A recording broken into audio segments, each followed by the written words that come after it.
leave them kids alone.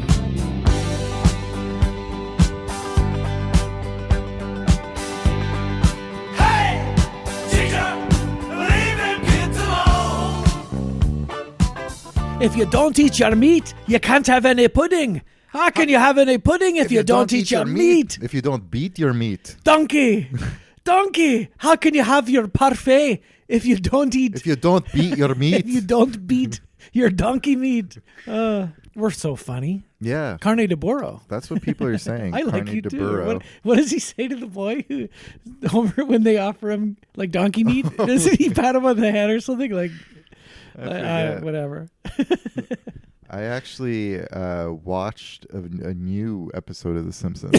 What? I know, yeah. I watched like What? the season premiere of the latest season. It's kind of a spoof of The White Lotus. Oh. It was rough. Yeah. And it was weird because it was a Sideshow Bob episode, but it was kind of like Marge and Homer trying to stop Bob versus like the kids. Yeah. And it was like, oh, they've just completely lost the plot. Also, the new voice of Dr. Hibbert, he doesn't have the sauce. No. And also... So what you're saying is you're for white actors doing black voices on cartoons. Yeah, absolutely. Okay. It's... you hear that? It's voice acting. And Julie Kavner... Wait, how does Marge sound again? She sounds Homer. old. Yeah, I know. It's unfortunate. They really need to stop. Well, they should have just stopped. Yeah, A long they time should ago, have stopped yeah. a long time ago. But now we have AI, not the Steven Spielberg film from 2001. AI, artificial intelligence. The Steven Spielberg The film. Steven Spielberg film from 2002. Whenever it came out. No, AI voices. I have heard the flawless Homer Simpson singing Goo Goo Dolls, Homer Simpson singing fucking, what's it called? Fuck. My favorite British boys in the whole world. Oasis? No. Underworld. He sings Born Slippy. Oh, that song. Oh, it's so good. Have you never heard the Homer Simpson AI I've Born never Slippy? heard the Homer Simpson Born Slippy. It's incredible. In his days, boy, I had hand girls, boy, and steel, boy. You had chemicals, boy, felt lonesome toast to you, boy, and you just grown, boy. She said, come over, she smiled at you.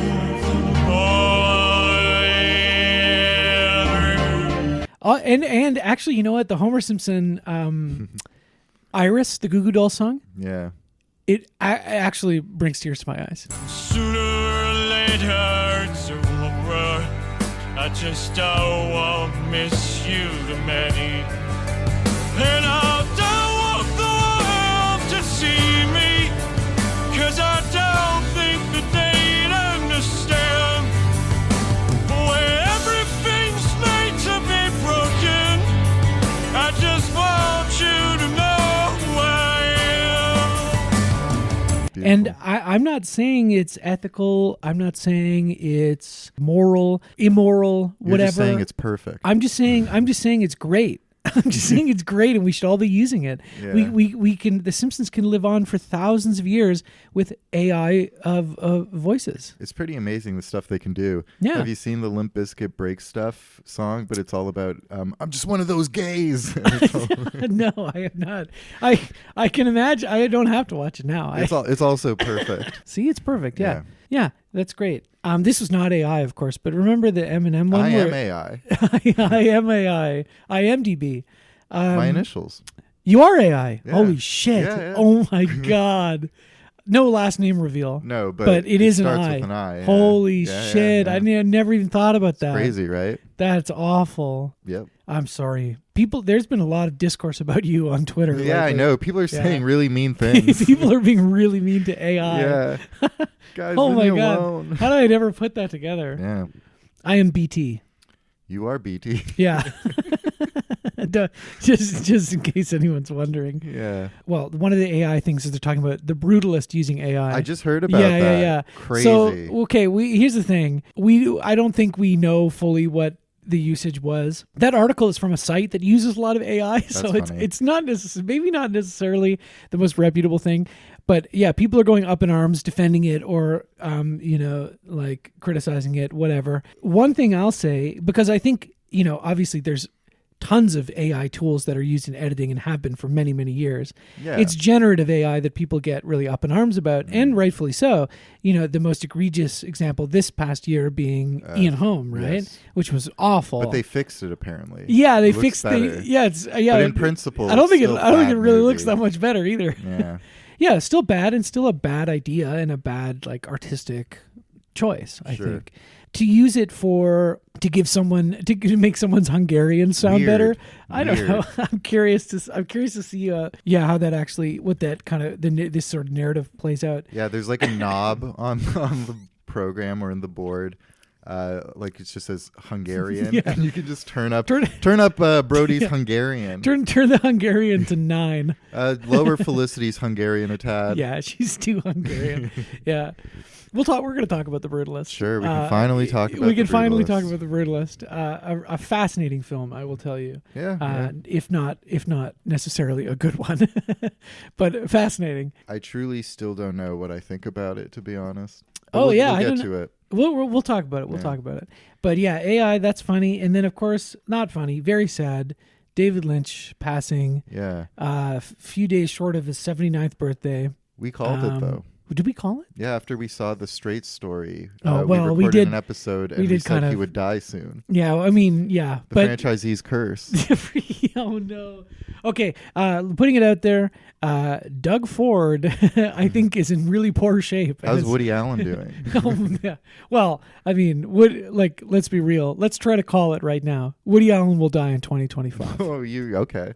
Yeah. Putting money on it? But yeah. Are they betting on it on FanDuel? Let me open up FanDuel just a second. Okay, yes. What's the over-under on Woody Allen dying? The odds of Woody Allen dying are very good. Okay. I don't think it's really worth putting a lot of money on it. You wouldn't make very much money if he lived or died, honestly. And to be completely honest, not very many people are betting on it. It's there, but it doesn't have. There's not a lot of. There's no high stakes. Mm-hmm. There's higher stakes on Clint Eastwood, but we shan't speculate because that's just ghastly. Deciding with the power of our influence, our kind of butterfly effect. If Woody Allen dies, honestly, he's made art that means a lot to me, but him dying would be funny. It would be funny for everyone. It would be a good thing to happen in the world. He's lived a full, rich life. People it's time holding hands across the nation. Well, people holding hands across the nation was what happened online when David Lynch died. You messaged me. I think you were the first. I saw your message first. Oh, wow. And it didn't say explicitly what it was, but I was like, okay, well, someone big died. Yeah. And then I opened up my phone and I got a bunch of other messages, dings, pips, poops, and bloops, and blips and blops. Very AI. Yeah, I had my AI interface on my phone tell me. My sort of Jarvis on my phone. Benjamin, terrible news. Yeah. Lydia Lunch has died.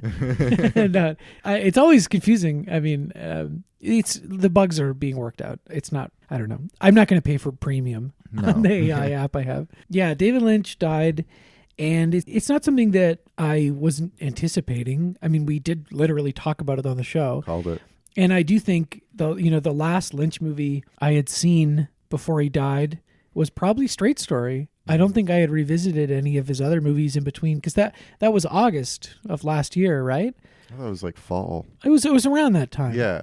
So and that was definitely the last one I would have seen in the theaters, and that's a really fitting one to see before he dies because even though he made it when he was a much younger man, like it's extremely poignant and it's just really sad. Yeah. But what a great experience we had watching it. I'm glad we got to see it together. Yeah, me too. In the old theater. Yeah. I mean, what can you say? He's a classic. Like, yeah. I don't like have much to because we're gonna eventually do our tier list where we give all his movies S tier. Yeah, except for maybe one or two. Yeah, we'll do a devoted David Lynch tier list episode for you. This word gets thrown out a lot these days, especially these days. But he truly was a goat, possibly the goat. Yeah, I mean, if you've enjoyed this podcast and listened to it before. You can tell he's obviously a really important artist for both of us and a touchstone for both of us. Yeah. I can't really imagine getting into film in the same way that I would have if it hadn't been for David Lynch. I've talked about it on Twitter a bit, and we will talk about it on our show when we do a proper Lynch episode. You know, discovering those movies early on in like your cinephile journey, like watching something like Eraserhead because you only heard about it from like an IMDb message board that was like, what's the most fucked up movie ever made? You know, only having that context for it, that it's like some weird, disturbing like curio. And then like, you know, and it was impossible to find for a while too. And then like seeing that like at a young impressionable age, and you know, you see all these other movies that are supposed to fuck you up, you know, like Saw or like whatever else, you know, you're like 12, 13 or something, impressionable. You see something like that is like an absolute like beamed in from another dimension, you know, that you've never accessed before. You know, people say this a lot online too, but it's the kind of thing that rewires your brain. Totally. Yeah. That's a great way to put it. Yeah. Because it's so all of his movies to some extent are so like idiosyncratic. And then when you watch them, like especially if you're younger or at any age really, but if you've just never seen anything like that, and you're remotely impressionable, it just totally expands your horizons of what movies could even be. Yeah. And just like, you know, artistic choices that you're like, that doesn't make sense necessarily in like a cine-literate way, but like I F with it so much, you know, like it is like so many, like 2001 A Space Odyssey does that, or did that to me when I was a kid, you know, that last like final act, I was just like, okay, you know, I've never seen anything like this before, like, and I'm into it. Like, I don't get it, but I'm into it. Yeah. Because I was a kid. I wasn't dumb, but I was a child. Yeah, I remember. I had the same experience. And David Lynch movies kind of do that too, where you're like, oh my God, like we're bending the rules, or like this is such a unique style I've never seen before. Yeah. Him and Kubrick, you know, I think they really fucked me up. I think the thing that's really striking about Lynch, not even just compared to Kubrick, but compared to any director with that body of work, that idiosyncratic body of work, the Lynch films feel so personal. Yeah. Like, and I think that's what really struck me rewatching them. So I watched a couple this week, and we'll talk about that in a second. But watching his films over the years and rewatching them and revisiting them and growing with them, and then, you know, finally this beautiful capstone to like the greatest, like this great artistic career with The Return. And you know, I know we were all hoping for another thing, and it, you know, it never ended up materializing. That's the biggest tragedy. Well, because he made something like not too long ago, you know, like if he was possibly in better health, maybe we would have gotten a new Lynch project. But we should certainly be happy with the final project, 18-hour long it's David just Lynch movie. You know, you talk about something that is beamed in from another dimension. But that's the thing, is there's all sorts of weird stuff I would have watched when I was younger. Stuff that does feel like it's come from another place, that you've never accessed before. The difference between some of that and something like David Lynch's body of work is that it simultaneously felt extremely personal. And in that way, and on that emotional level, actually very accessible. So there's a lot of avant-garde or experimental films that people watch, that you can watch growing up, that you can get into, that can rewire your brain, that can take you on a different path or a different journey through cinephilia or through whatever, through the art form. But there's not very much that really checks both of those boxes, that can be completely uncompromising in its artistic vision and also emotionally so intense that it feels, even if you may not understand moment to moment what is happening narratively or cinematically, you will always understand it on some level emotionally. And so you just stay alert, do your work, don't worry about the world going by. It doesn't mean that you can sit around and not do anything. You've got to get your butt in gear and do it. And don't take no for an answer. Translate those ideas to cinema or to a painting or to whatever, and figure out a way to get it done. Well, like Mulholland Drive is like possibly my favorite movie. Yeah. Like when people have been asking me what my favorite movie is these days, I just say Mulholland Drive. Yeah. And that's a movie that, like, I really just suggest people who watch it for the first time, like, don't worry about like parsing it out intellectually. Like, how does it make you feel, man? Like, Yeah. it's a movie for the heart.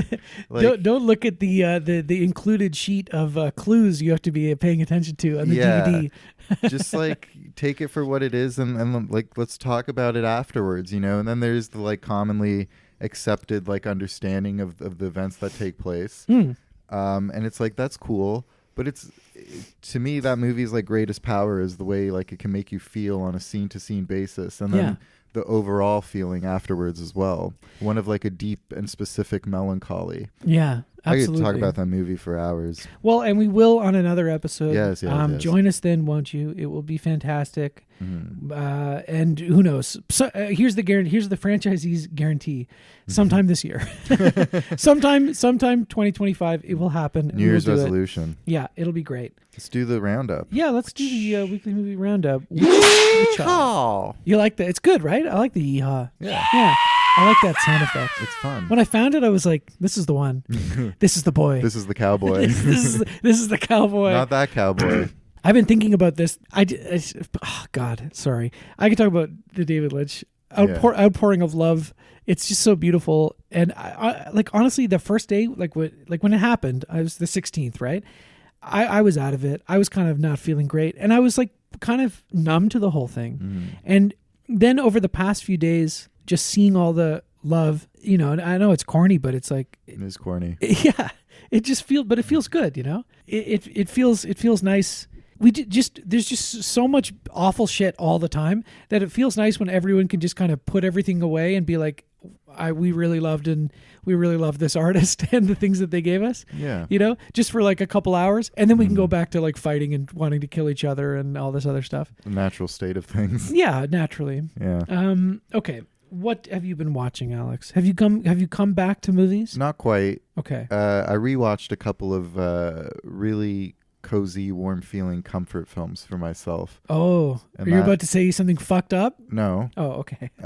Portrait of a Lady on Fire. Oh, that's nice. Masterpiece. Yeah. If you haven't seen Portrait of a Lady on Fire yet, just do yourself a favor, watch it. P of an L on F.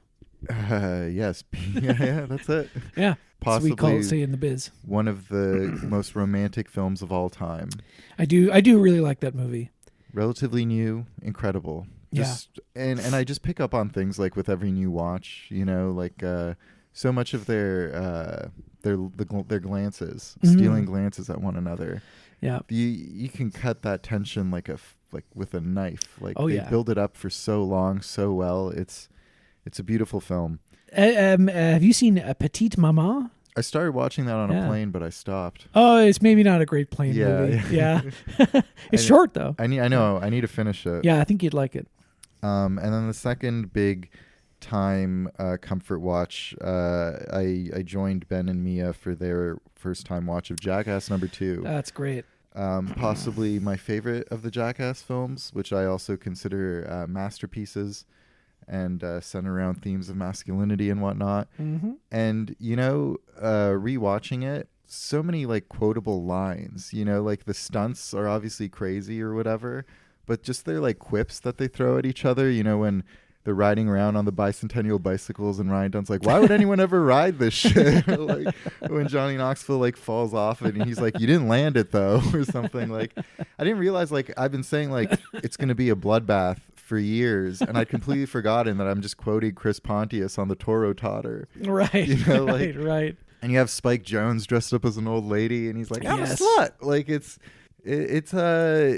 surreal performance art, and it's really when the budget got a lot bigger. I think it's got the best intro and outro of any of the Jackass movies, with the running of the bulls and then that song and dance number at the end. Yeah, I'd have to agree. Like 3D is cool. Totally. No, they're all great. They're all great, but that there's just something so pure about Jackass 2. Yeah. Well, it rides the line between like bigger budget, but they still like they don't have to try too hard to come up with new things and make them more elaborate, which is also part of the fun of the later ones. But I think it strikes that perfect balance of still like DIY MTV. And they're still not as concerned about their health. You know, like they're still young. Oh yeah, and Steve-O's like strung out, so he's doing all sorts of crazy shit, putting a fish hook through his mouth. I know. The poor man. But he came out the other side, a better man, you know? Totally. Yeah. He's thriving. Yeah. His podcast. We should get him on the pod. He loves pods. I would love to. I would love to get Steve-O on the pod. I would get like. I love Steve-O. I would settle for any of the kind of like less descript like CKY guys who hang around them, you know, like Brandon DiCamillo or something like that. I mean, anybody. Danger Aaron. Oh my God, Danger Aaron is way bigger than CKY people. Yeah, you're right. But he just sucks. Like, it's just funny that his whole thing is like he's the one who sucks. They all make fun of. Always wear a helmet. It's like, and they really put him through some cock and ball torture in number 4. I know. Oh my God. Yeah. Good for him though, right? That's such a great movie. I'm glad. Yeah. Okay, I'm glad. And what did Mia and Ben think? They like it? Yeah, I think they liked it as well. How could you not like it? I think Mia probably liked it more than Ben. Nice. Yeah. Yeah. I mean, it's it's a masterpiece. I told them this before we watched it. I remember my mom was like going to Blockbuster when I was younger, and she was like, "Do you want me to rent anything?" And I was like, "Sure. Could you get me like, I don't know, whatever movie was critically acclaimed, doing well at the time, in Jackass 2." And she, on her way back to the building, she ran into a neighbor, and he was like, "Oh, what did you rent?" And she was like, "Well, I rented this thing." And he was like, "Ooh, like I'm impressed." And then she's like, "And then I also got him Jackass 2." And he was like, "Oh, like that's no good," or what? Like he scoffed at that. Yeah. Now I can't even remember what that other fucking movie was. It was probably something like The Good German. It was probably some bullshit. Forgotten. Whereas Jackass 2, The Good German, stands the test of time. Do you know what I mean? Yeah. So screw that guy. Yeah, well, yeah, that's some huffy puffy hottie like you know, urbanite like a Tiff Bell Lightbox member, you know. But like, you know, Jackass which 2 is one which with is what I am too. Don't worry. John Waters and stuff, like people great recognizes great, you know, and John Waters saw what was going on there. Absolutely, it's a fantastic film. Yeah. They're all great. Anyway, just those two. Okay, great. Well, sir, I'll tell you. I'll keep it brief. Okay. Yeah. I'm going to tell you some old movies, and then we'll do new releases, okay? Sure. Because those are exciting. The Face Behind the Mask, Robert Florey. We're talking Peter Lorre gets his face burned off, and he's like, Rick, I need my passport. No, he doesn't say that, but he goes, my face, Anyway, he's like a nice guy. He just has his face burned off, and so he turns to a life of crime because no one will hire him. He's like, "Can't I have a job, please? I will work for nothing." And they're like, "Oh, get out of here! Get out of here, Freddy Krueger. That hasn't been invented yet, but your kids will love it." Oh, really good movie. Yeah, I mean, these are like these kind of like 70-minute B pictures. You just throw it on, like have a great time. Just enjoy Peter Lorre with his burned, melty face. You know, he ends up getting a prosthetic mask that is basically just his face, but with like some weird lines on it. Okay. And really great, like twisted ending too, where he gets his revenge on the mobsters who betray him. You know. Okay, cool. Yeah, I really like Peter Lorre. Ben recommends Eyes Without a Face. Eyes Without a Face, even better. Honestly, that movie's even better. Fiddler on the Roof. Oh, Norman Jewison. of course. Not Jewish. Gets the director role for Fiddler on the Roof, presumably because people think he's Jewish. I thought he was Jewish. He then says, "Listen, I am not Jewish. I am a Gentile." And they say, "All right, sir. Here's your next directing project." Rollerball. No, Jesus Christ Superstar. Okay. He made them a few years apart. So just like I hadn't seen JC S. Didn't really work. Just because I haven't seen that, like until last year, whenever we did it, Yeah. I hadn't seen this, and I'd seen the productions of it. I knew the music. The movie's really good. Good. Just like JCS, really good. P of an L on F. Yeah. F on the R sounds really dirty when you say it like that, F on doesn't the it? R, yeah. That's what it sounds like. We're gonna cut that out. I'll cut that out. We're gonna cut that out. Yeah, really good. Except when I looked it up, the actor who plays Tevye in the movie Topol, the mononymously named Topol, Zendaya, Cher, is but a few years older than us. Oh, wow. When he's in the movie, 'cause he looks old. He's Papa. Yeah. Well, I'm not. Neither of us are Papa. We might be Daddy or Zaddy on a good day, but we're not Papa. No. Not yet. No. Anyway, kind of threw me for a loop there. Yeah, that's how when people were finding out like Jason Alexander was our age in Seinfeld. Yeah, well that I'm perfectly fine with. I've always been George, and I'll die George. Mask, not The Mask. Somebody stop me. But Mask with Eric Stoltz. With a bunch of shit on his face. I've never Actually seen pretty it. good. Okay, cool. Yeah, it's Peter Bogdanovich. Like he's a good director. Good actor too. And Eric Stoltz is good in the movie. It's super corny. There's like some really corny stuff in it. Sure. Young Laura Dern also great Cool. in the movie. That's the corniest stuff though, right? Because he like does a summer program working at a camp for like blind children, and she's blind. And it's this kind of, she touching his face and being like, feels his, you know, like you're normal. I like you for who you are on the inside. And, it's beautiful, but it's in the 80s too. It's just it just has a corny sort of like, sensibility to it. But this is the director's cut where they put in all the Bruce Springsteen songs, which were the studio could not afford at the time, I believe. Let's see here. Advise and Consent, the Otto Preminger movie. It felt like some long, talky, black and white movie, and it hit all those marks. Yeah, I thought it was pretty good. I advise anyone to get consent. You heard it here first. The franchisee's advice, get consent. Yeah. Enthusiastic consent, always. Yeah. We're going to cut that out, too. We're going to cut this is all getting cut. And then I did rewatch on the day that Mr. Lynch died. I rewatched The Elephant Man, great movie, which I hadn't seen. The only one I'd only seen once, and so that would have been a long time ago.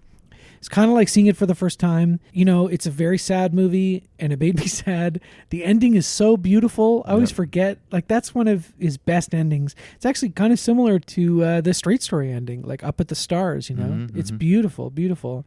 And then after that, Blue Velvet, which I probably hadn't seen for about 4 years or so. I'm very familiar with it. It's kind of a comforting movie to watch in a way. Yeah. But it's also like it's so dark. Like there's just something so unnerving about it still, even though I've seen it a million times. We've seen his other films that arguably go to darker places. I feel like Blue Velvet's his darkest for me. I think it's got to be. Yeah. There's just the Frank Booth character is just like even throughout all the parodies and all the whatever else, he's just like effective villain. Yeah, and just the kind of person that. It's just Dennis Hopper. On the one hand, it is just Dennis. It is just like it would be intimidating to hang out with Dennis Hopper. But the thing that makes Frank Booth so scary to me, and they're like, why do there have to be people like Frankline and like all that other stuff? Is that aside from as opposed to like other villain roles that are like I don't know, snarling, cackling evil, or somebody who's like I'm so evil, I'm really like fucked up and like like deranged Joker kind of type of evil.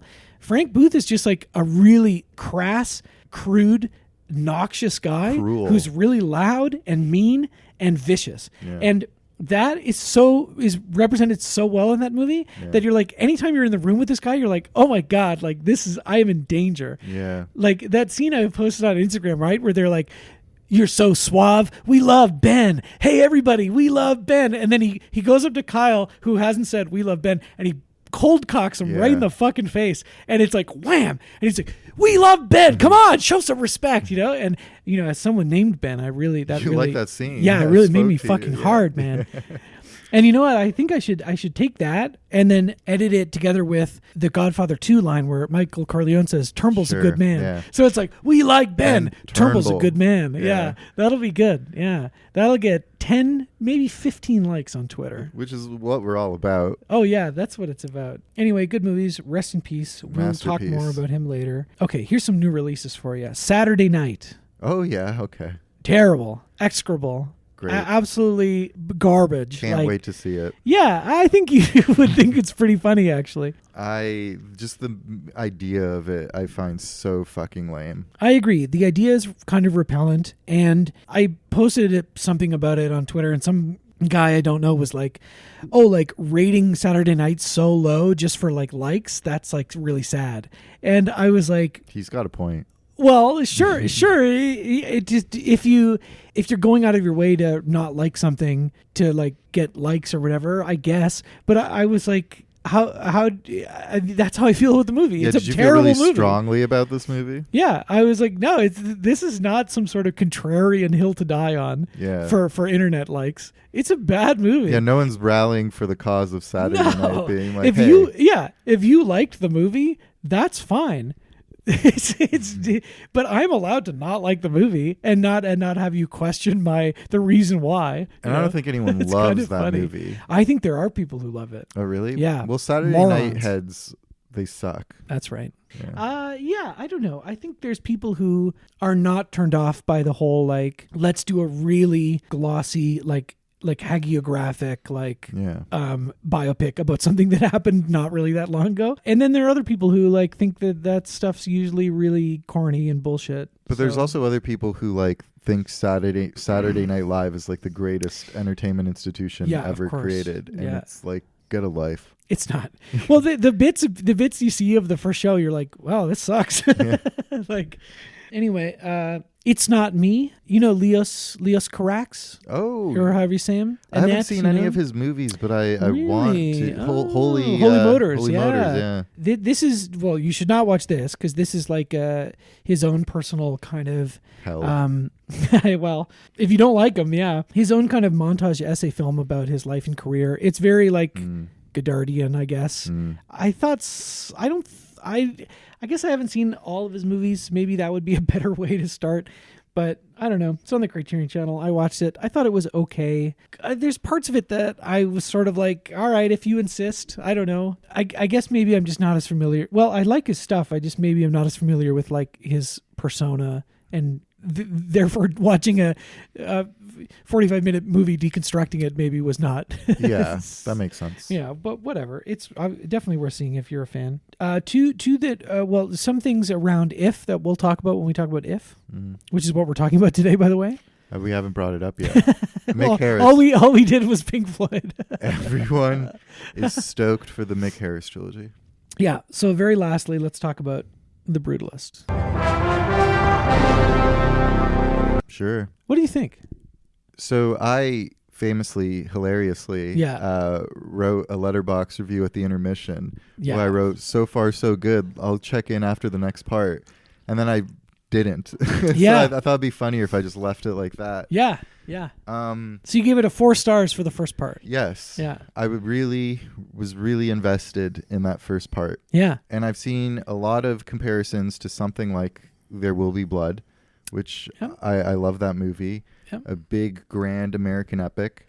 And, I'll give it its flowers where I feel it deserves them. I think it's a big, long, hulking movie, and it's engaging throughout. It was never like boring or anything. I agree. It's super interesting. And I think that is a feat, to create a movie for adults has a challenging length, but that is just like entertaining and engaging. Yeah, 100%.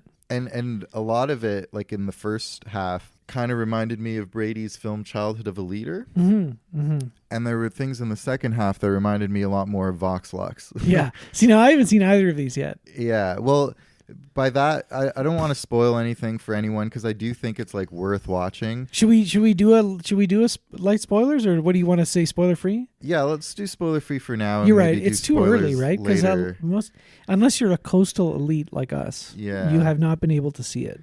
And it's people are probably going to watch it if it gets nominated for Academy Awards or something, which it certainly will. It will. Yeah. It will. So by the Vox Lux thing, I just mean that like maybe it deals with more kind of like sensationalist aspects, or there's some events that are more like sure. And I kind of something more on the scale of the Haneke thing. Right? Or maybe the Von Trier thing, because he's talked about those two as big influences, and I felt obviously like he's worked with both of them. The first half was kind of more Haneke, right? And then he dips into some like Von Trier's type stuff, right? And I just kind of was hoping, I guess, that it was, pun intended, because it's about an architect, was building to something like a bit more. And Zing. And you know, there's just one story beat that I get it, like intellectually, like I thought maybe this act of hatred or cruelty could be something more Machiavellian, you know, and I think the simplicity of it and its brutalness is like that makes sense too, because it's like such a pure hatred or whatever.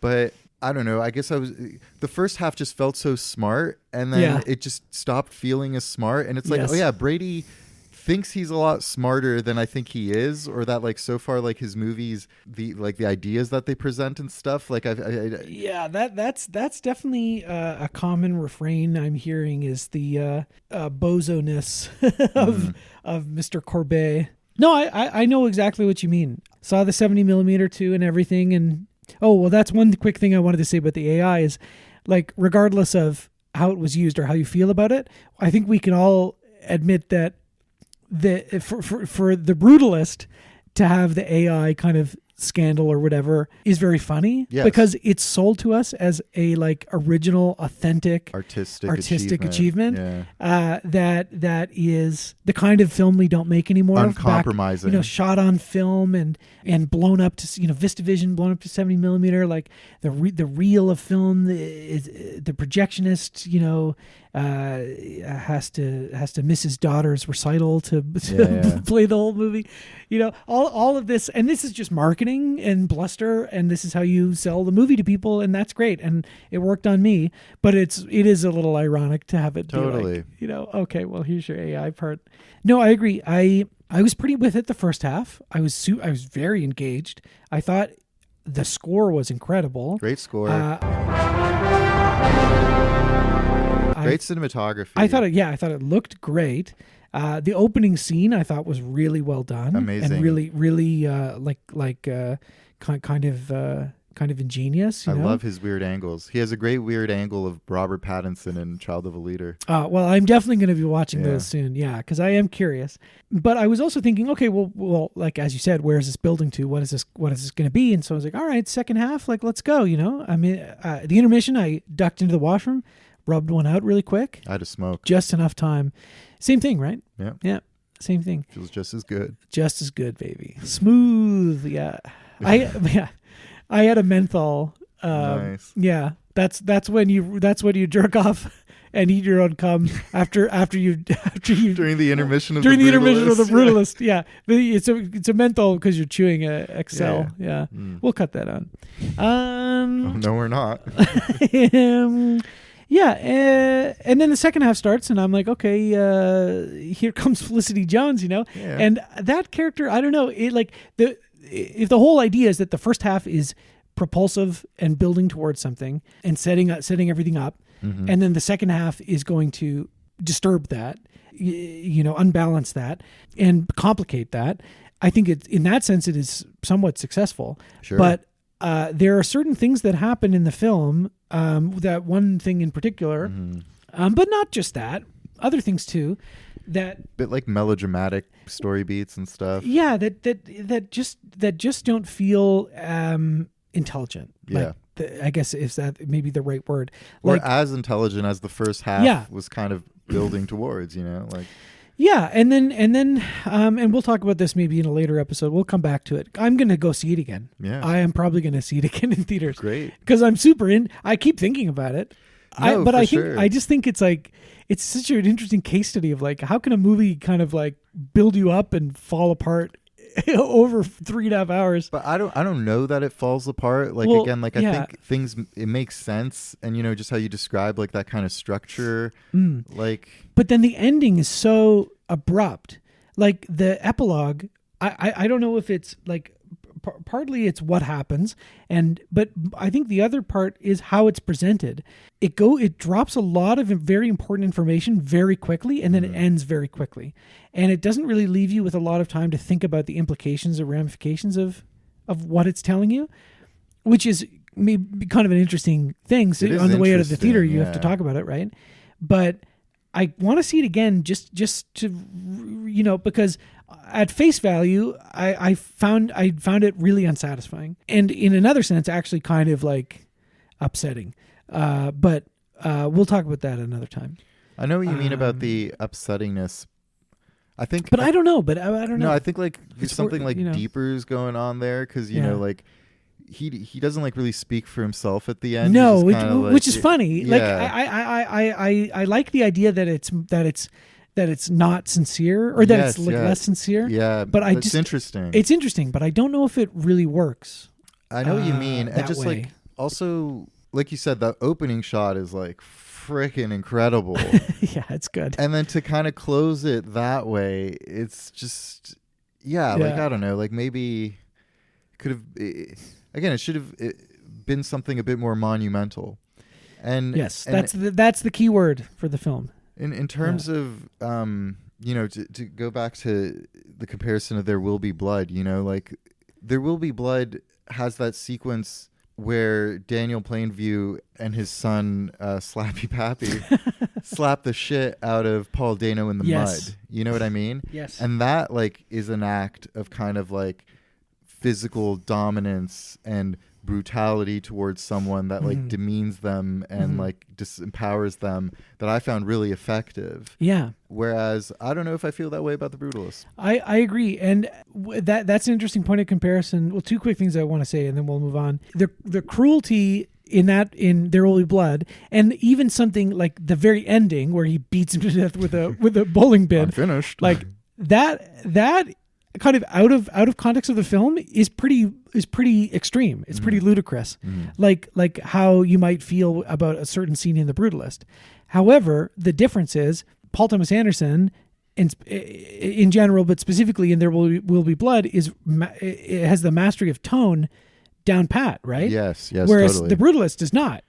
Like it's There Will Be Blood is like a consistent of a piece kind of thing. There's these moments of The Brutalist, and there's a whole second half of The Brutalist that kind of feels a bit more over the place and inconsistent. Yeah, there's some really big swings that I don't know. Well, we'll see. But you know, it's worth watching. Yeah. I think it is like an essential movie of 2024. Yeah. Just because, like, you know, let's get more of these movies. Let's get people making big swings, sure. making interesting I'll things. I'll go see him. Yeah, like Yeah.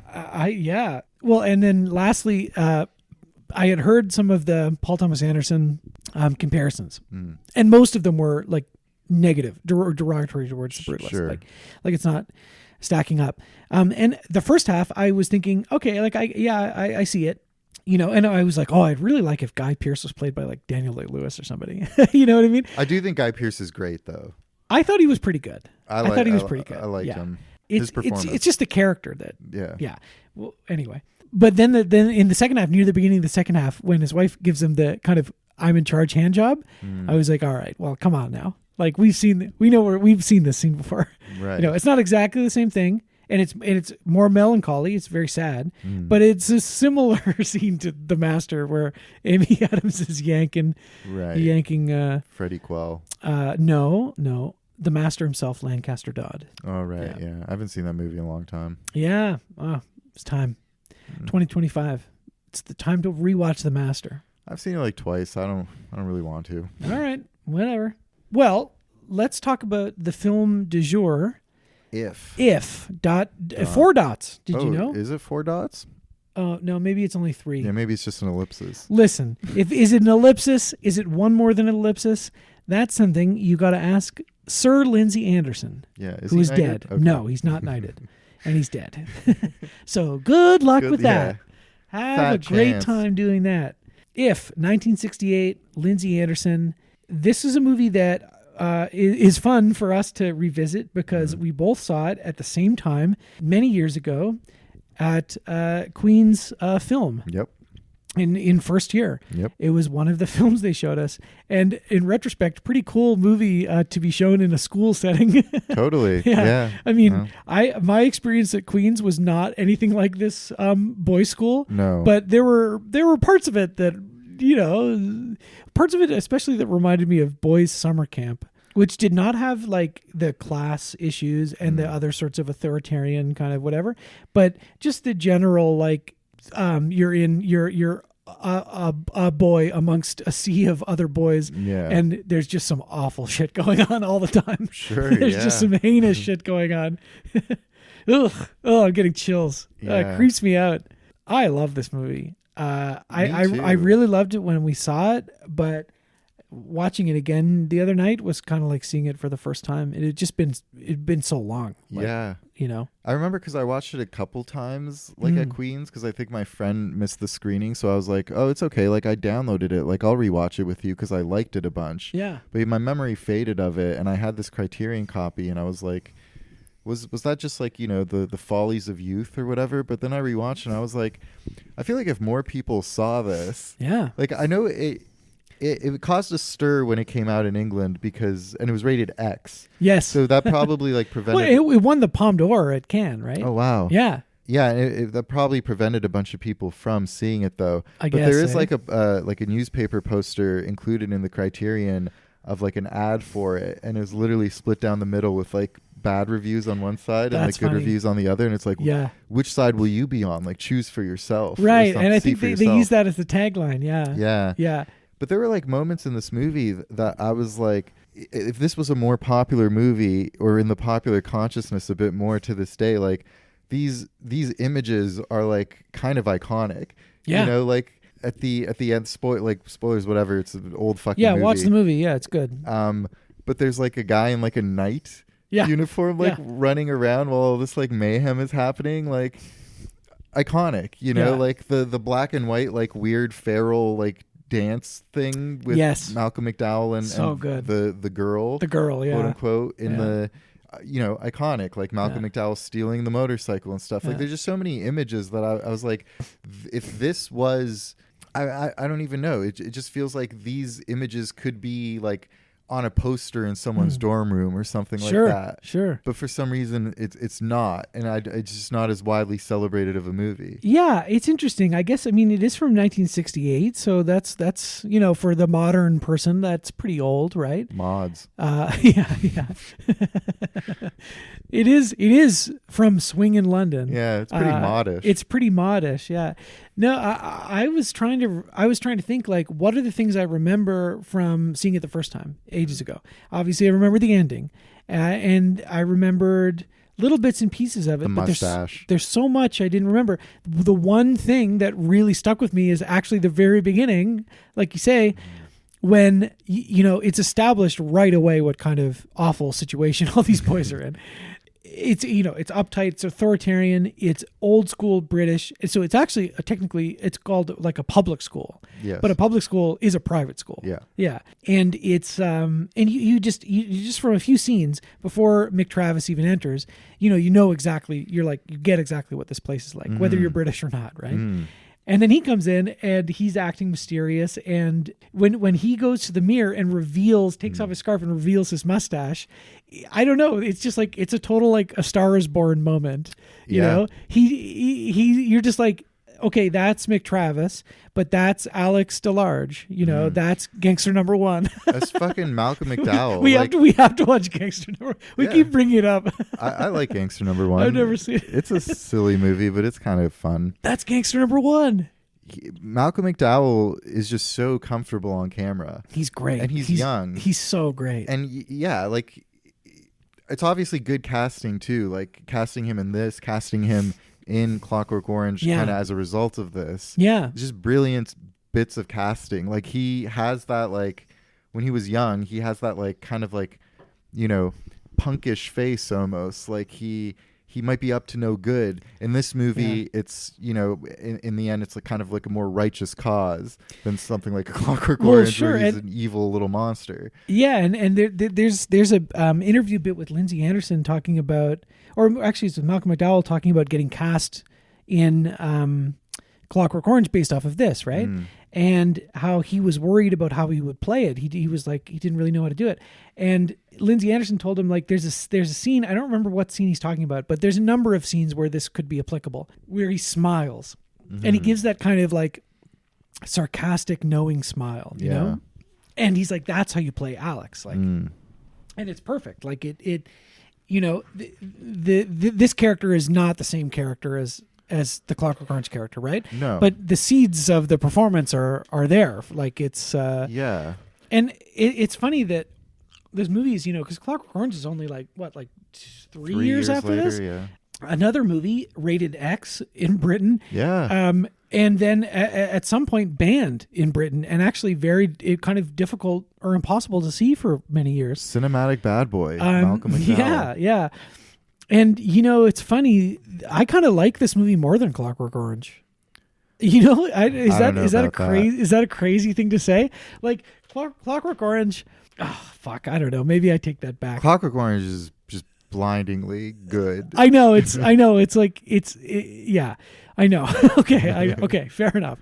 But I know. But what I you mean. really like this movie. Yeah, I think it's underrated. Yeah, I think it is too. Even though it's in the Criterion collection, yeah, but it's on that They Shoot Pictures list. It's it's a lauded film, but it just you're right. It doesn't feel like a film that is really talked about much. But it could these be days. Like the same way people had Clockwork Orange posters. You could see a poster of Mick Travis or some shit. Yeah, but I think maybe there is. I think there's a few things that maybe prevent it from having that cultural footprint in comparison to something like Clockwork Orange, aside from various different like aesthetic differences and so on. It's But very British. It's very British. That's what I mean. Yeah. And not to say Clockwork Orange isn't, but Clockwork Orange has a sort of universal like future. Everybody likes ultra violence. And, yeah. And this, like I said, I think you completely understand what's at stake, before, even if you don't understand how awful like British boarding schools were. The culture or the context of the history at the time. Yeah, but there is that sort of like this sort of British schoolboy like thing is really not relevant anymore to most people, right? It's not. Sure, yeah. It's not something I guess people really, And then furthermore, you have other like school rebellion style movies like people think about Pink Floyd, right? Or Pink Floyd The Wall, the movie has this scene in it, similar scene in it, right? There's a great short story by Roald Dahl called Galloping Foxley. Was made into a TV episode of the Tales of the Unexpected TV show. Oh yeah, also good stuff around this kind of topic. There you go. So, a movie that doesn't really have a cultural footprint, but Taps. You ever see Taps? I don't think I've seen a Taps. young Tom Cruise. No, that's where the kids take over the school, but it's a military school, so it's like they already had the guns. Right? Yeah. I mean, these guys had the guns too. But a couple things about Lindsay Anderson. This is funny. The first kind of when I was getting into podcasts like ages ago, like 2007, 2006, 7 or whatever, I used to listen to Film Spotting all the time. Film Spotting still on the air. I'm still putting out episodes. I haven't listened to them for a long time, but I used to be really into them when I was like in my late teens, Sure. And they used to do series where they would talk about, different thematically linked movies. And they did a Angry Young Man series, which was British kitchen sink realism movies like this, and Tony Richardson movies, Carol Reese or Rice, how you say his name, like Saturday Night Sunday Morning with Albert Finney, or Loneliness of the Long Distance Runner with Tom Courtenay, and other movies like that. And Lindsay Anderson, they would have covered his debut movie, This Sporting Life, which is the movie he made a few years before If. And so I watched that yesterday. Nice. For this. Yeah. How was it? It was great. So a couple things to note about him. Like Lindsay Anderson was a film critic, and then with Carol Rice and Tony Richardson and Lorenzo Mazzetti, he formed this British documentary film movement called the Free Cinema. And I guess the idea was like to make independent films that were not only financially independent, but also what am I trying to say? I should have written this down. I wrote down Free Cinema here, but that's all I wrote down. Great. So I haven't seen a lot of Free Cinema movies, but from my understanding, the freeness itself was being free from your investors, beholden to investors for the film. Sure. You could make a film, these documentary films, whatever you wanted, right? I guess similar to like direct cinema and other types of documentary cinema.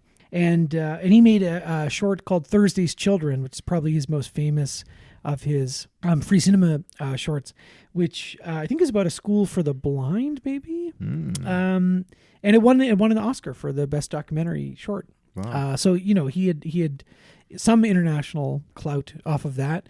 I was trying to see it. I didn't have time to watch it. It's not long. It's like 20 minutes. It's on YouTube. But I did have time to see his British New Wave movie, This Sporting Life. So a lot of the directors from free cinema, that movement was influential on British New Wave, and that's where you get the terms kitchen sink and angry young man. Right.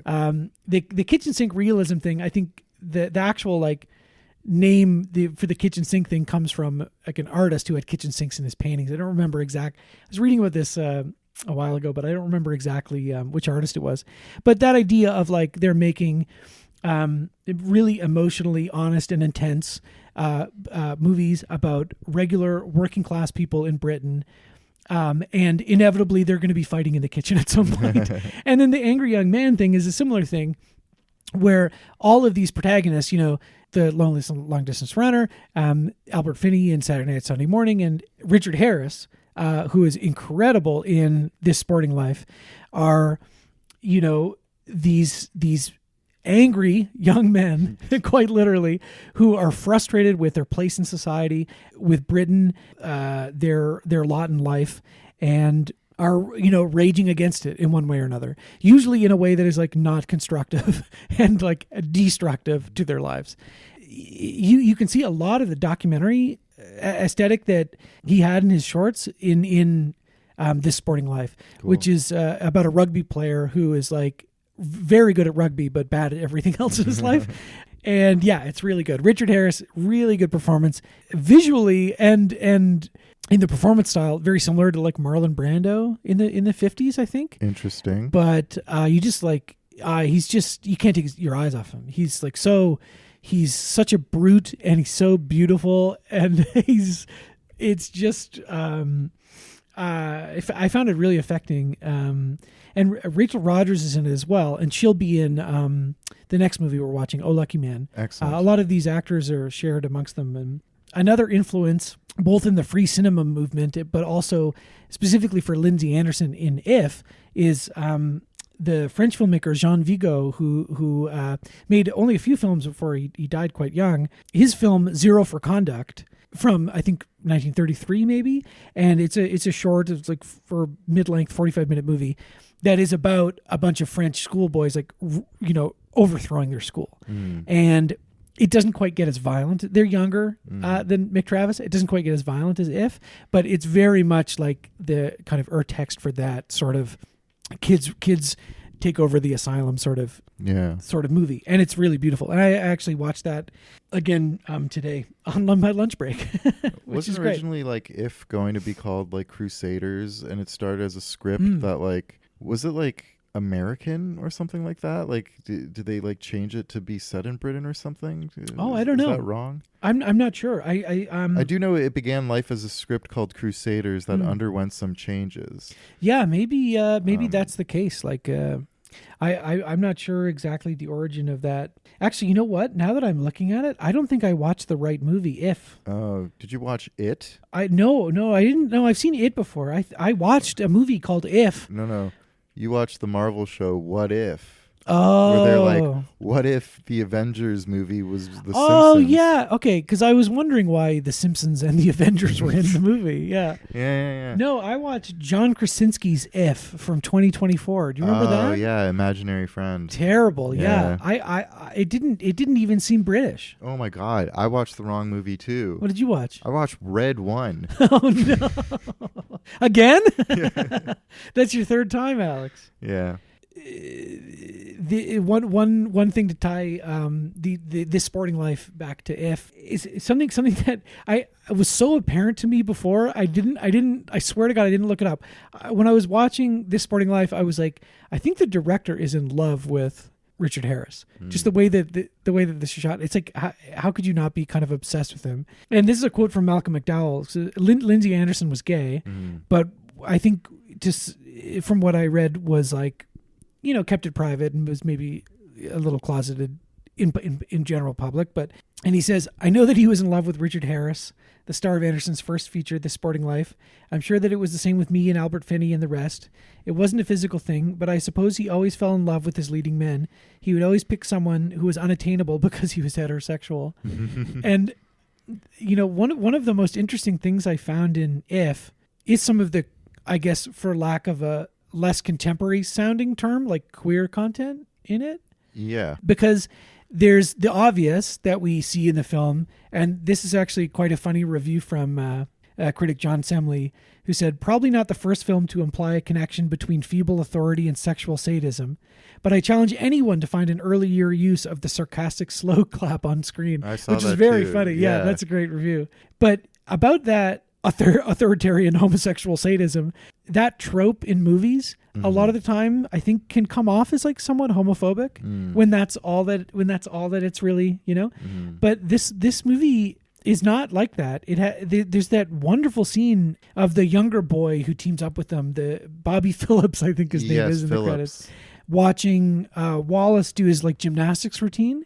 That's one of the dreamy black and white scenes too. And later, I guess you see them sharing a bed, right? Yes, but it's pretty explicit. Yeah, but there was something really beautiful about that, where it's like, it is very tender, and it shows it both ways. Yeah, it's not like every example of this, of the kind of jokey like boys' school like homosexuality is not all like sexually sadistic, which is nice. Most movies wouldn't do that. Yeah, because I don't think it's the movie's main concern. Maybe I'm wrong.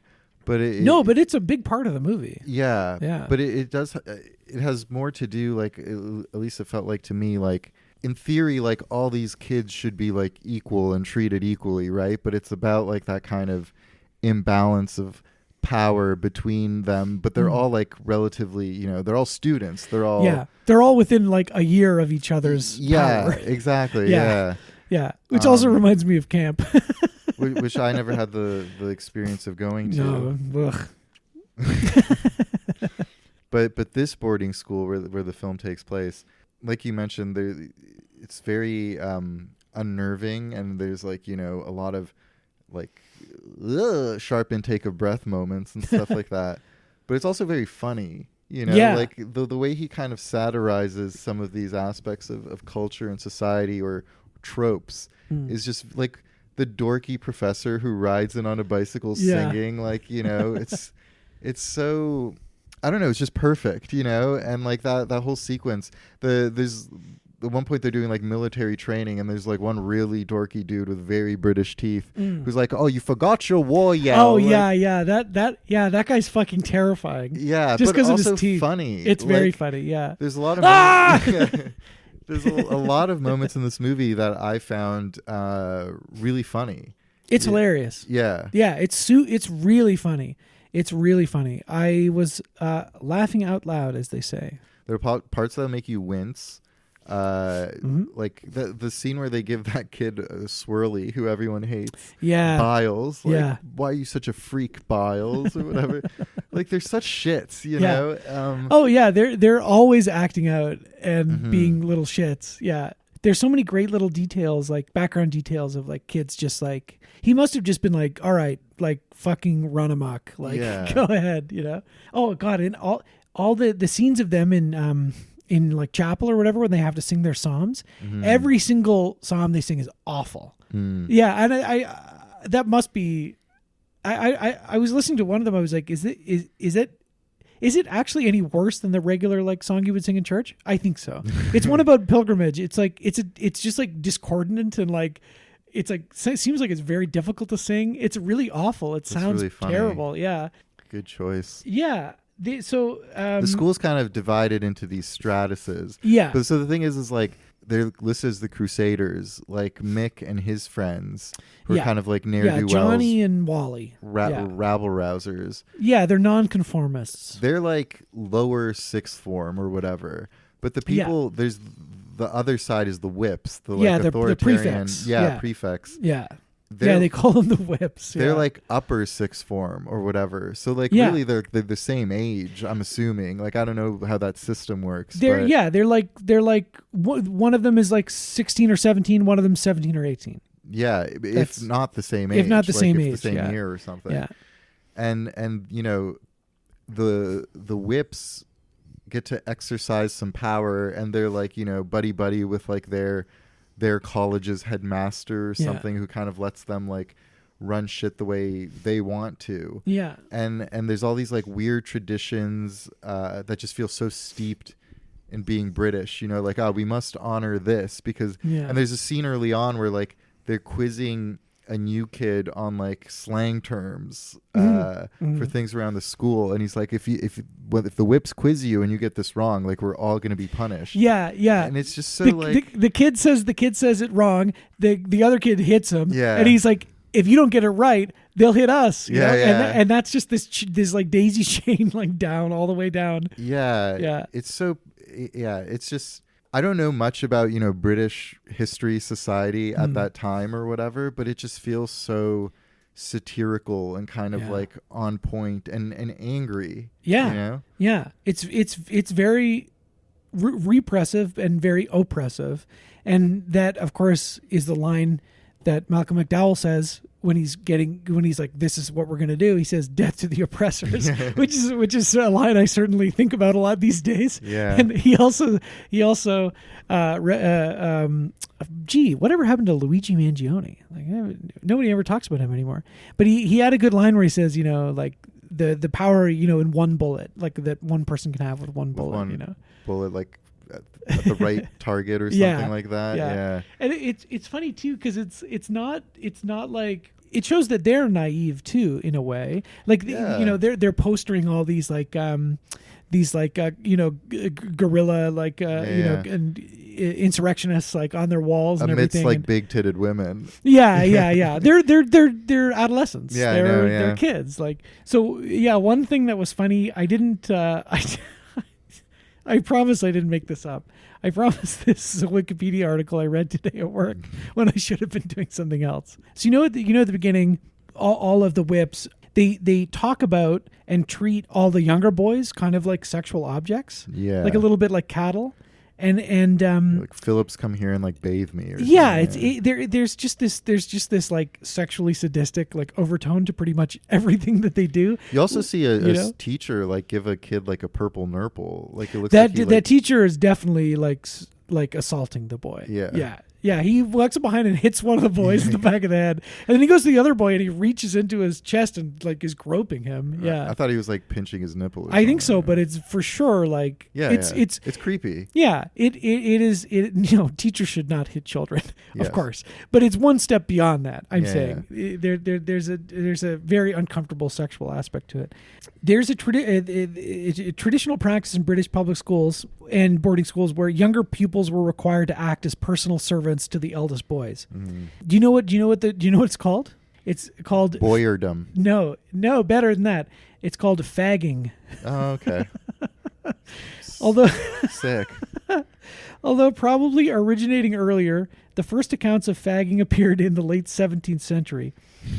Fagging sometimes involved physical abuse and or sexual abuse, although lessening in severity over the centuries, the practice continued in some institutions until the end of the 20th century. Wow. And this is what we're seeing in this film. Bring it back. Yeah, yeah. It's a funny term.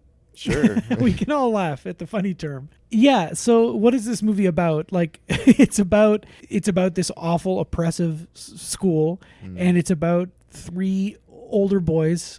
In particular, one older boy who Mick Travis.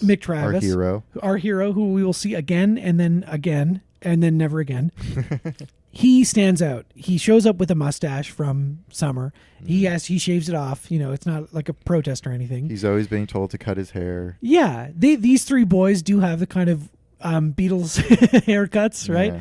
Yeah. That the rest of the kids don't. I read in an essay that came with my Criterion thing that like it is an interesting choice that, and maybe it could have helped this movie, you know, be more popular stateside or whatever, or get more recognition if it had more of like a contemporary like 60s rock soundtrack or something like that with some like psychedelic rock, but instead he eschews that for this like choral, like almost kind of tribal sounding like song that's really interesting. It's an interesting choice.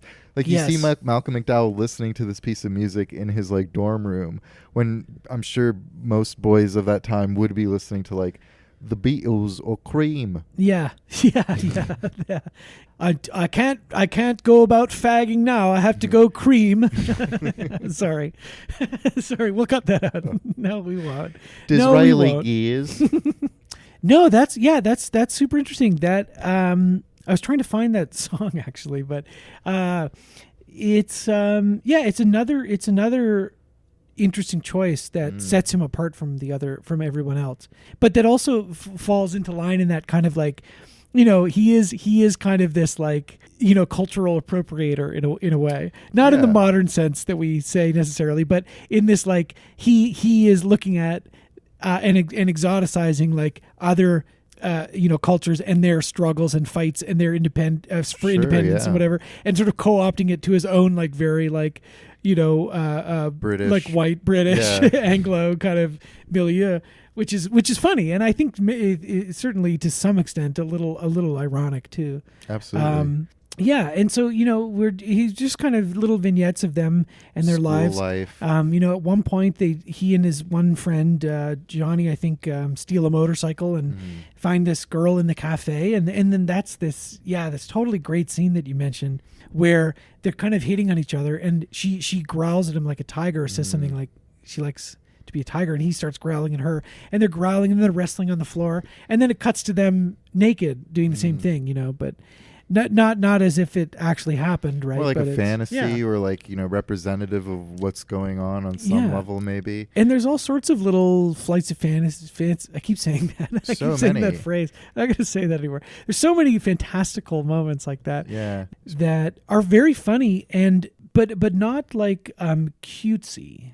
Or twee. Nothing about this film is really like twee or cutesy. No. It has like the feeling of like an adult British kitchen sink realist thing. Yeah, but a then little bit. It has these moments of youthful daydreaming, but still kind of like in through that lens. There'll be scenes that are just like in black and white, Yeah.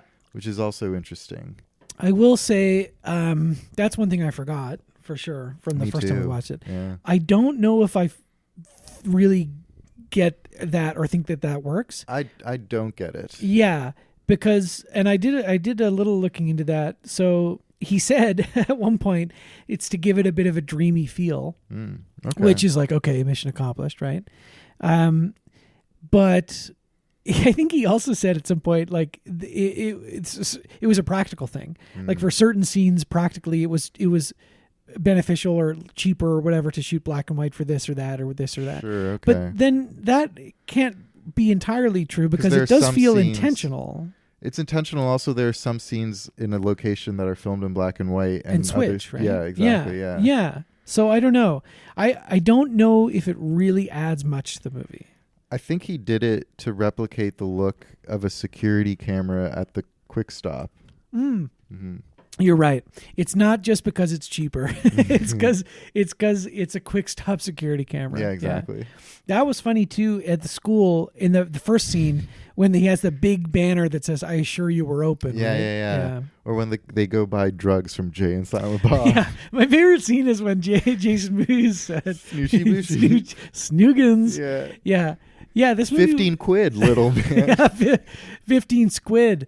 Especially in This Sporting Life. Every time they said quid, I think it's funny to say squid.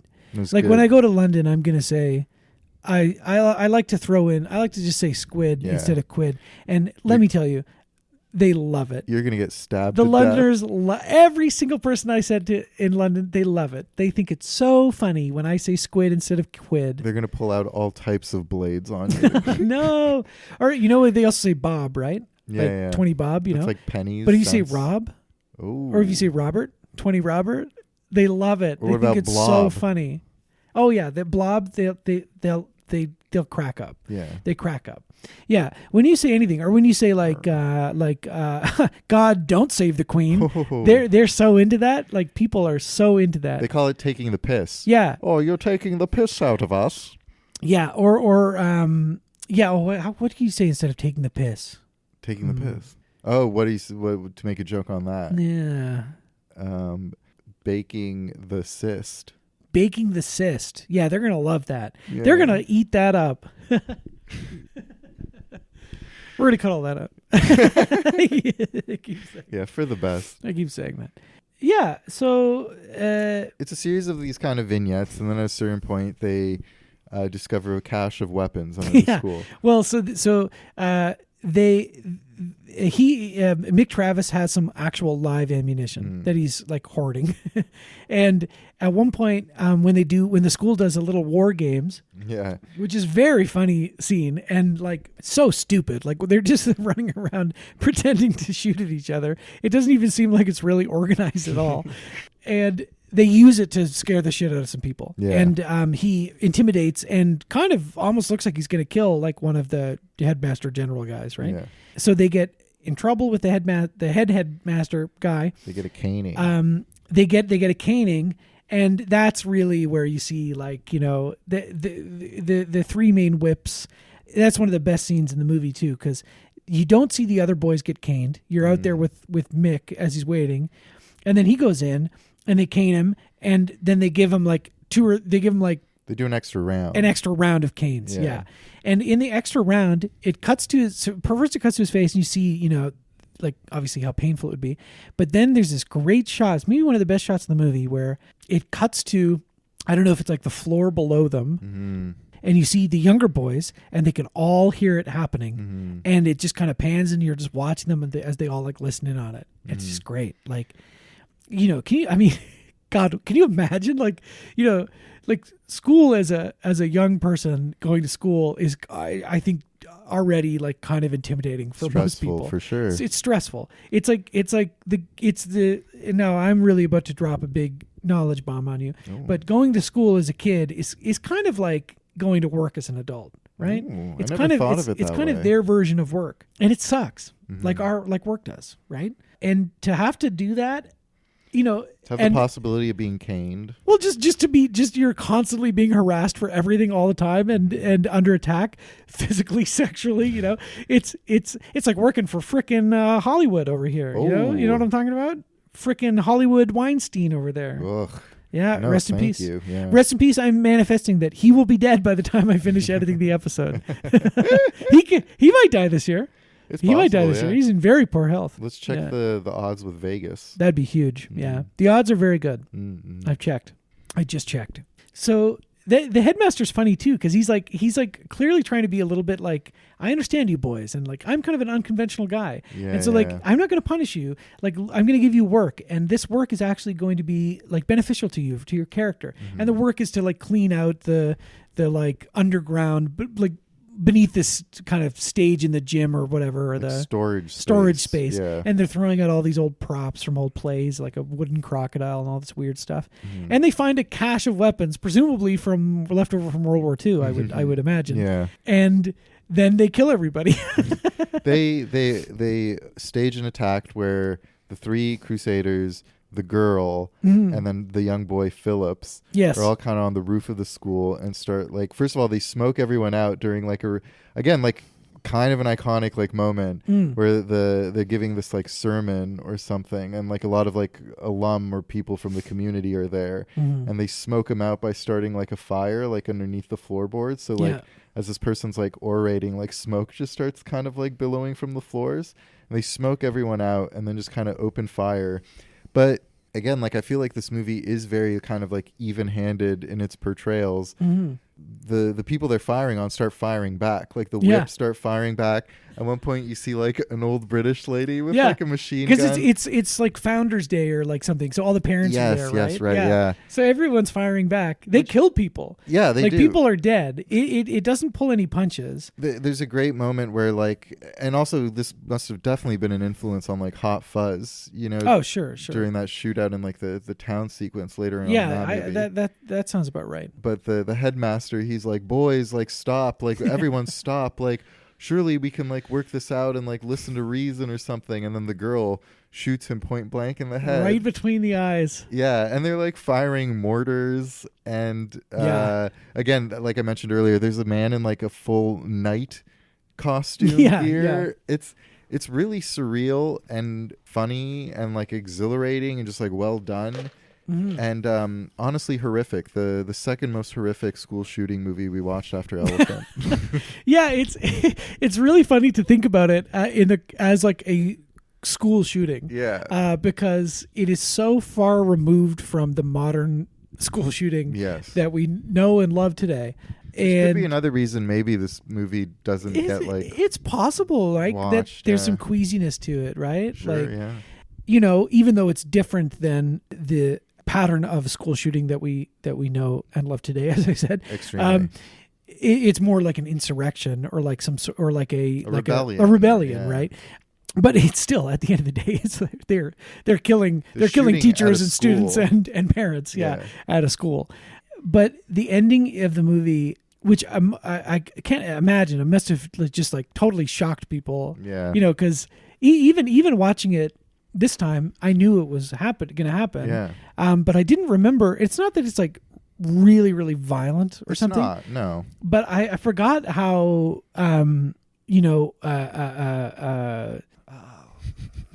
when Ben tries to think, he does something like he's cradling the balls. Yeah. Sticks out his hand and just gives these imaginary balls. balls. A yank on the balls. Yeah. A yank on my mind's balls. Yeah. The brain has balls too. You know, sometimes you have to yank. You can't neglect them. You can't. Yeah. People don't want to touch them, but you really do have to fondle your brain's balls. You got to fondle your mind's balls. You have to fondle your mind's balls. No, I'm just saying it doesn't pull any punches. It commits to the bit. People are killed. People are killed, and it's frightening. It's chaotic and it's frightening and it's exhilarating and it's a queasy kind of weird feeling. The whole scene, and there are definitely some bad guys in the movie. Primarily the whips, they're awful, but the movie is not entirely an us versus them, black and white sort of morality sort of thing. There's a scene in that chaos where there's a teacher shielding children with his body, and there's a realism to the scene, even though it's so farcical and it goes so far. And when you see all of them shooting back, it's so obviously like satirical, but it ends with this amazing shot of just a close-up of Malcolm McDowell's face as he's just and he's got this like pilot bomber's jacket on. Oh, it's fucking sick, bro. We should shoot up the school, bro. no satire. Just kidding. We should go back in time and shoot up Queens. Just kidding. We won't do that. I've got the DeLorean out back in the visitors parking. There's probably better things we could do. Go back to Queens and get laid. Hey. All right. Summer break. Or March break. That's sooner. No, this movie is I found it to be audacious by today's standards still. Yeah, like I agree. Like you said, like not overly graphic or anything, but it's a wild ride, and it's such a weird vibe. Like you said, like throughout, there's all these moments that make you feel off kilter. There's all these moments that are like funny, but like everything always feels like slightly askew or off, and then you close it out with this sequence. Death to the oppressors. It's and not just like the oppressors, but the whips, the people who are your equals but are striving to be your oppressors. Those are the most like kind of like sickening people. Yeah. But there's just like an energy to it, and there's I just think it's like done so well. I think I more agree. people should watch this movie. Oh yeah, Watch I- Yeah, if you haven't already, which you should. I agree. I can't recommend this more. I think everyone should watch it. It's really funny. It's really smart, and it's got a great Malcolm McDowell performance. Yeah. Like it's in some ways it feels like it's a trial run for Clockwork Orange, But it's his in, own in thing which as he's well. doing probably, I would say, like more capital A acting in that movie. Sure, yeah. But he's really good in this movie. he's great. He's really good. He's a great actor. He just seems like sound, like he's Yeah. good. Yeah, he's super talented. He knows I what love to him. do and what to bring on screen. Yeah. As we saw in Home Alone Holiday Heist. Yes, I'm really happy that that's how this happened. Ted Leg McGinty. Home Alone Holiday Heist. Something good finally came out of Home Alone Holiday Heist. Well, I'm really excited. Oh, fuck! I was really trying hard to remember this, but I couldn't, and I'll just have to remember it for next time. But so many different jokes in the movie, but there's one point where they're announcing that the school has won some sort of sports trophy, and the name of the trophy is so fucking stupid. It's like so British and dumb. I wish you That remembered what it was. fuck, I know. I'll just find it, and we'll talk about it later. So this is the first movie in a trilogy. How you ask? Does Mick Travis get out of this one at the end of it? Well, I'll tell you. I don't think it's meant to be necessarily a 100% literal trilogy of like a one character, one arc. I think it's really like he's just the same Stand-in character, same name, For every man. type of British man. Exactly. And Oh Lucky Man is a movie I have wanted to see for so long, and I don't know what prevented me from seeing it until now, but I'm really, really looking forward to it. Yeah, and me too. We're going to watch it together. We'll have a great time. And then Britannia Hospital is much, much, much less lauded, Well, which is fine. Yeah. But I'm sure it's pretty fucking funny. 2 out of 10 ain't bad. Yeah, it's got to be fun. Like, How many canings? How many whips of the cane out of 10 would you give this movie? well, I mean, I would give it a 9 out of 10, but Yeah. I would say that's a coward's 9 out of 10 Yeah, almost. me too. Yeah. I'm giving it the Cowards 9 out of 10. Yeah. Just because I don't feel safe giving it a 10 out of 10. I don't know why.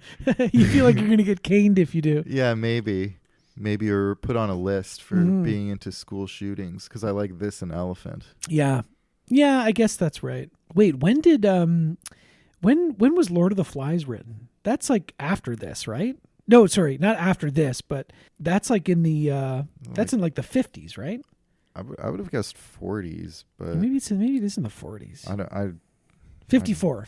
Wow, 54. Okay. So, because I guess that really is that zero for Conduct, of course, in the 30s. But I always forget about Lord of the Flies. Like as far as British schoolboys running amok go. Great book. Great book. Great yeah. book. But this movie proves that you don't got to strand them on an island to make them go fucking loco. Just put them in school. Yeah. Scum.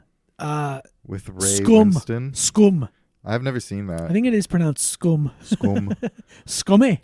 Scummy. You're scum, Ray. Scummy. You're scum. Scum. When if you bring someone home to father and She's he scum. doesn't like it. Scummy man.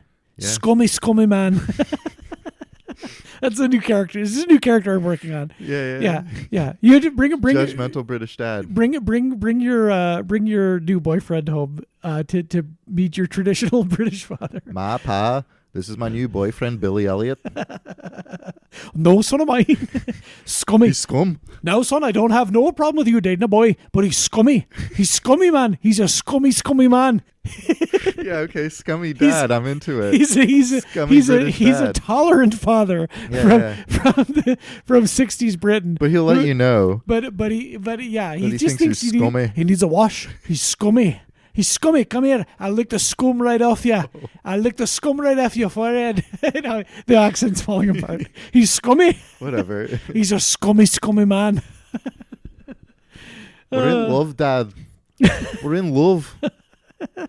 No son of mine's gonna date no ogre. he's just Shrek. Shrek. He's Shrek. No donkey of mine's gonna date no ogre. What did we call something earlier? Donkey something? Donkey. This sounds Parfait. like burro. Oh, burro. That's how you say donkey in Spanish. That's true. Yeah.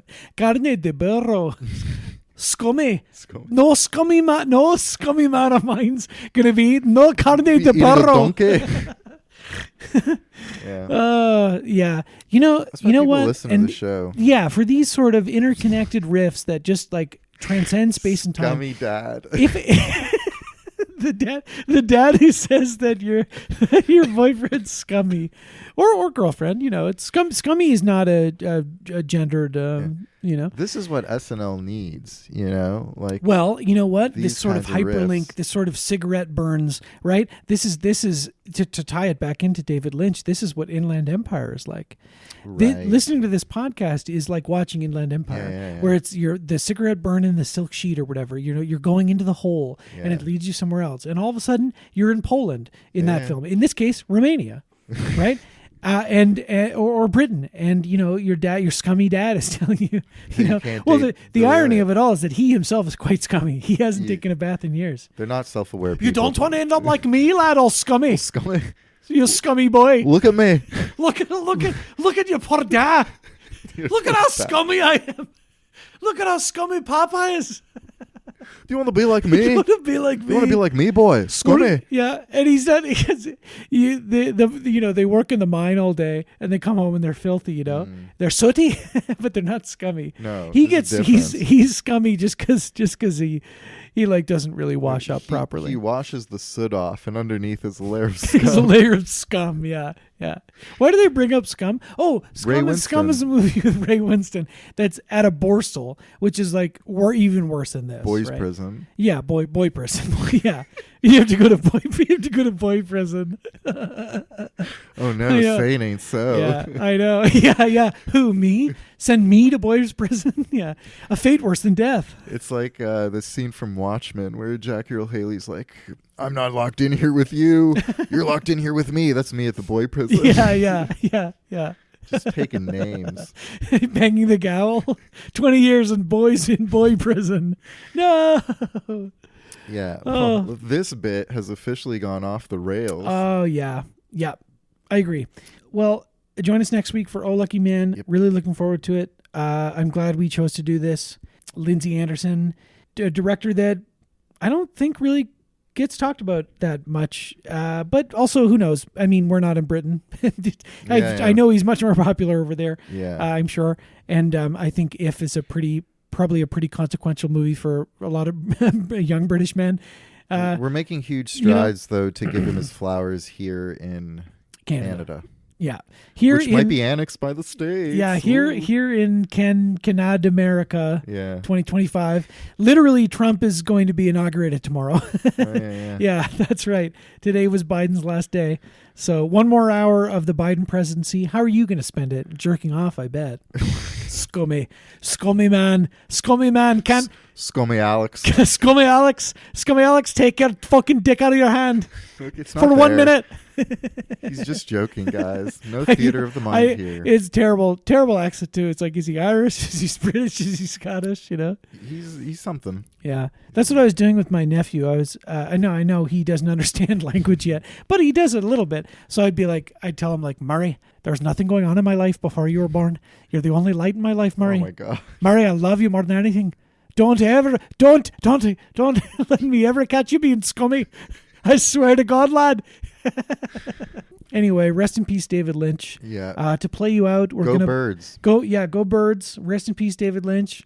We're gonna play you out with the entirety of his There's song. a connection. Is there? Yeah. Without the great city of Philadelphia, David Lynch would Oh have never my made God. Eraserhead because he found it to be such an industrial hellscape that inspired Eraserhead. The David Lynch we know and love may have not ever existed without Philadelphia. That's crazy. Fly, Eagles, fly. Fly, Eagles, fly. And fly, David Lynch, fly. And we're going to leave you with the entirety of his song, Crazy Clown Time. Oh, sorry. His song from the album, Crazy Clown Time. Good Day Today. Enjoy.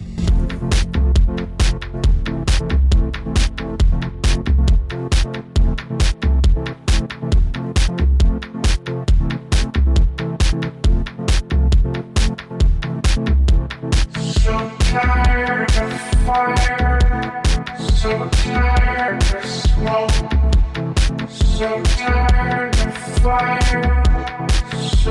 tired of smoke. Send me an angel, save me. Send me an angel, save me.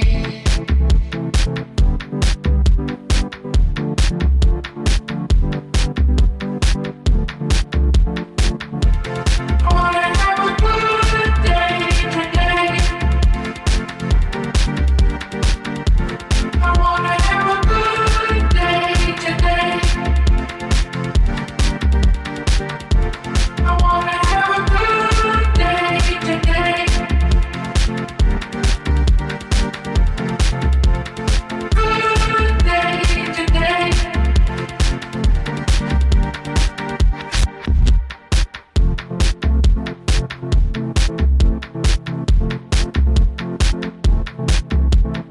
Tired of drowning, going so low. Tired of drowning, going so low. Send me an angel, save me. Send me an angel, save me. So tired of, so tired of, so tired of, so tired of. Send me an angel, save me. Send me an angel, save me.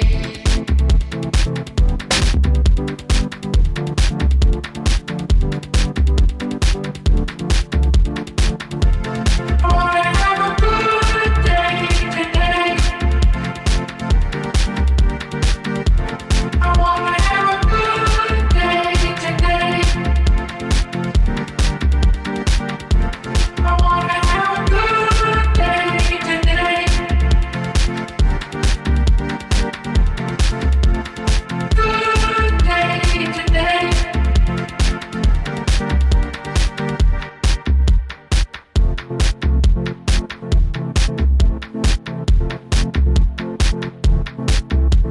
So tired of fearing, so tired of dark, so tired of fearing, so tired.